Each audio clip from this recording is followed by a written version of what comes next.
We turn to another global crisis. The Amazon rainforest still ablaze with fires raging. And now another concern. Those fires from the lungs of the earth, as it's called, is causing problems in the lungs of the Brazilian people. Respiratory issues from lingering smoke from over 80,000 fires this year. So Matt Gutman is on the ground in Campo Grande, Brazil with more. Matt?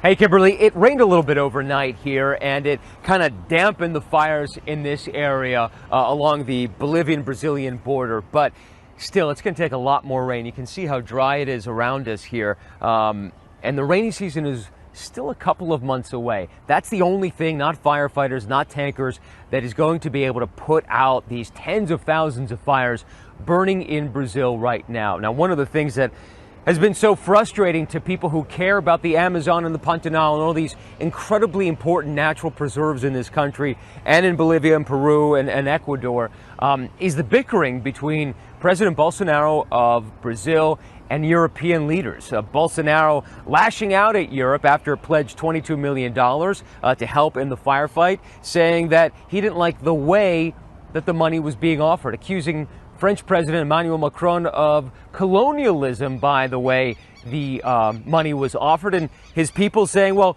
maybe that money would be better served reforesting parts of Europe. That has been going back and forth as climate scientists here in Brazil are really concerned that the continuance of these fires is going to put parts of Brazil past the tipping point, that some of these areas that have been forest for millennia and millennia will permanently change into savanna because the dry season will last longer, it will be hotter and drier. Consequently, it'll literally change the weather patterns in parts of Brazil. That is a massive concern for folks here. And something else that people are now starting to worry about is that the air they're breathing. We were in this area called Corumbá, right along the Bolivian-Brazilian border. We saw these massive fires, complexes of fires. Hard to tell if it was one massive fire or hundreds of fires, sending up plumes of smoke thousands and thousands of feet in the air. The scientists that we were flying over this area with estimated that we were alone looking about 1 million burned acres right along that Bolivian-Brazilian border.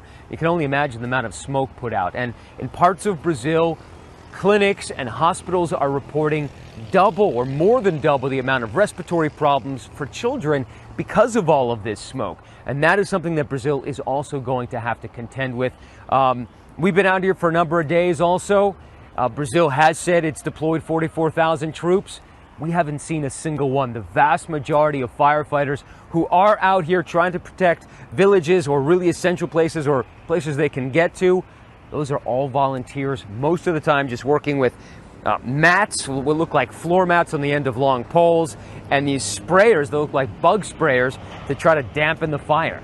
That's pretty much the sum total of firefighting capacity that we've seen on the ground in 4 days. Kimberly. All right, Matt, thank you. Still so unbelievable to see those images.